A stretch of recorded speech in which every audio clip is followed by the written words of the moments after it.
যেহেতু কালকে তেমন ফুটেজ হয় নাই, আজকে আমার বিকাল থেকে আমি শুরু করতেছি। কারণ গতকালকে সারা রাত তোমাদের ভাইয়া আর আমি ঝগড়া করছি। সারা রাত তোমাদের ভাইয়া আমার সাথে ঝগড়া করছে, মেনলি আমি না, তোমাদের ভাইয়া ওর দোষ ছিল, যদিও সেটা বুঝতে পারছে। যাই হোক, তারপরে যেহেতু ওর একটু প্রবলেম আছে জানো, ও ভাঙাভাঙি করে, কালকেও ভাঙছে। এই বাসে আসার পর অনেকদিন আমাদের এইসব ভাঙাভাঙি অফ ছিল, বাট কালকে করছে। এগুলো অন্য কেউ করো না, ঠিক আছে? সেই আবার কালকে রাতে ভোরবেলা হসপিটাল যাইতে হয়েছে। এই যে দেখো, কিছুদিন আগে আয়নাটা লাগাইছি, এটা দিয়ে আবার ভাঙছে। ভাঙ্গা নিয়ে ঠান্ডা, হাত হাত কেটে গেছে, সেলাই লাগছে 12টা। তো বলবো আমি হাসতে হাসতে কেন বলতেছি, কারণ আমাদের ঝগড়াটা এখন শেষ। আর কান্নাকাটি তো করছি যখন হাত দিয়ে রক্ত পড়তেছিল তখন। যাই হোক, সেগুলো বাদ। এই যে দেখো, এখন আমি এগুলো আমার হাতে কেন জানো? কারণ আমার জামাই এখন ওয়াশরুমে গেছে, ওর ঘন্টা খানেক লাগবে। হ্যাঁ, জানি না কার কার জামাই এমন করে, ওয়াশরুমে যায় 2 ঘন্টা 2.5 ঘন্টা পার করে দেয় এমনি অটোমেটিকলি। মাঝে মাঝে সন্দেহ না একটা বউ আছে কিনা। যাই হোক, তো এগুলো আমি বাইরে আগে বের করে রাখছি, যে তুমি ঢোকার আগে আমার ফেস ওয়াশ, ব্রাশ, পেস্ট আমি বের করে রাখি। তো তোমার পেস্টের জন্য কয়েক ঘন্টা লাগবে, আমি ফ্রেশ হবো। আজকে একটা শুরু করতে পারিনি কারণ আমি ঘুমাইছি সকাল 8টায়, হসপিটাল থেকে ওরা আসছে সকাল 8টা বাজে। এটার জন্য তখন আসার পরে ঘুমাইছি। তো এই জন্য মাশাআল্লাহ প্রতিদিন স্কিন কেয়ার করতে করতে। তো আরো সকালবেলা কিছু জিনিস আনাইছি আমি, স্বামীকে দিয়ে আর ইরফানকে দিয়ে আমি লিস্ট লিখে দিয়েছিলাম। সেগুলা ঝগড়া করার পর তোমাদের ভাই আমাকে কিনে দিয়েছে।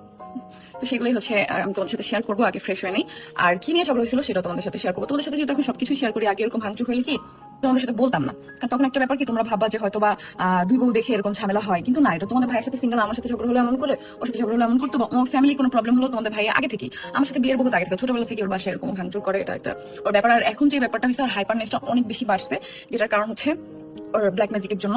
তো হুজুরকে আজকে বলবো যাতে আবার 2-1 দিন এসে একবার রুকিয়া করে দেখি। তা ওই বাসায় আসার পর অনেকটা এটা কমছে আলহামদুলিল্লাহ। ওই বাসায় তো প্রায় 1 সপ্তাহের মধ্যে 3-4 দিন এরকম ঝগড়া লেগে থাকতো।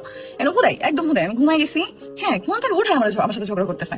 আমি লিটারালি আমি ঘুম। আজকে আমার শুট ছিল 2-3টা শাড়ি ড্রেসের, আমি ঘুম থেকে উঠে আমার সাথে ঝগড়া করতেছে। আমি কোনো কথা বলি নাই, আমি কেন অ্যান্সার দিচ্ছি না এটা নিয়েই তার রাগ। তারপর যখন 2-1টা অ্যান্সার দিচ্ছি আর নিতে পারে নাই, তখন যাই নিয়ে এটা করছে।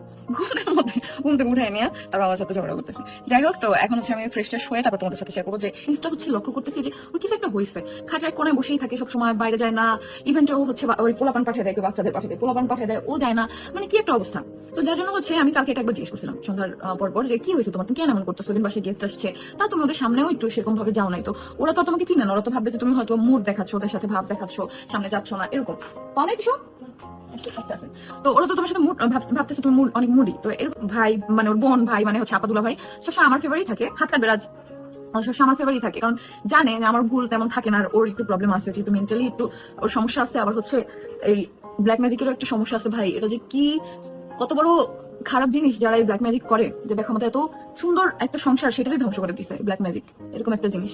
তো যাই হোক, এখন কালকে রাতে আমার সত্যি মনে হয়েছে কি আমি ওরে ছেড়ে চলে যাই।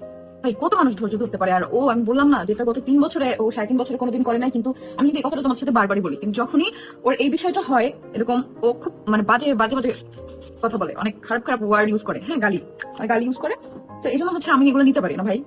আমি কখনো ওর গালি দিই না। আমি ধরো আমার গালি বড়জোর বৈশালীর একটা ডায়লগ, যেটা বাচ্চা মানে যেটাই হোক, ওই যে গালিটা, এটা তখন আমি গালিটা ইউজ করতে পারি না। অনেক বাচ্চারা আমার ভিডিও দেখে ওই একটা গালি আমি দিই, কিন্তু ও খুব বাজে বাজে গালি ইউজ করে।